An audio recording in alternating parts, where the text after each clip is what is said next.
भंडारा जिल्हा सामान्य रुग्णालयाला गळती लागली आहे। गळतीमुळे रुग्णालयात पाणीच पाणी झालंय। रुग्णांच्या नातेवाईकांनी रात्र जागून काढली आहे। बांधकाम विभागाच्या अधिकाऱ्यांवर आता कारवाई केली जाणार आहे। कंत्राटदाराला काळ्या यादीत टाकलं जाणार असल्याची माहिती आमदार नरेंद्र भोंडेकर यांनी दिली आहे। त्यामुळे भंडाऱ्यातून आता ही धक्कादायक अशी माहिती भंडारा जिल्हा सामान्य रुग्णालयाला गळती लागली आहे। भंडाऱ्याला जी कोणी आपले लोकप्रतिनिधी आमदार असतील खासदार असतील ते आरोग्य सेवेशी संबंधित आहेत। म्हणजे एक त्यांचं आमदार साहेबाचं असेल तर मेडिकल कॉलेज आहे, त्यांच्या मिसेस डॉक्टर आहेत हा भाग वेगळा, आणि खासदार तर हे डॉक्टर साहेबच आहेत।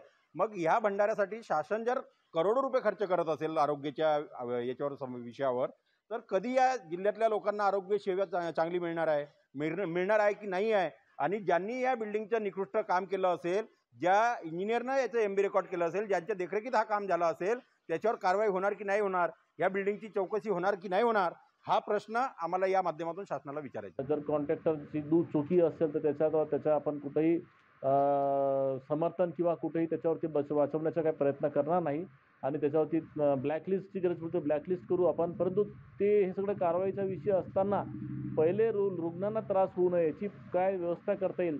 मी आताच CS आणि PWDचे कार्यकारी अभियंत्यांना सांगितलं की ताबडतोब तिची व्यवस्था करा आणि लोकांना त्रास होऊ नये अशी व्यवस्था करा। कारण शेवटी गोरगरीब लोक तिथे आलेले आहेत, ते सुद्धा माणसं आहेत, त्यांना त्रास होता कामा नये अशी आपण व्यवस्था ताबडतोब करू। लोकशाही मराठी ऐका, पहा, जागरूक रहा।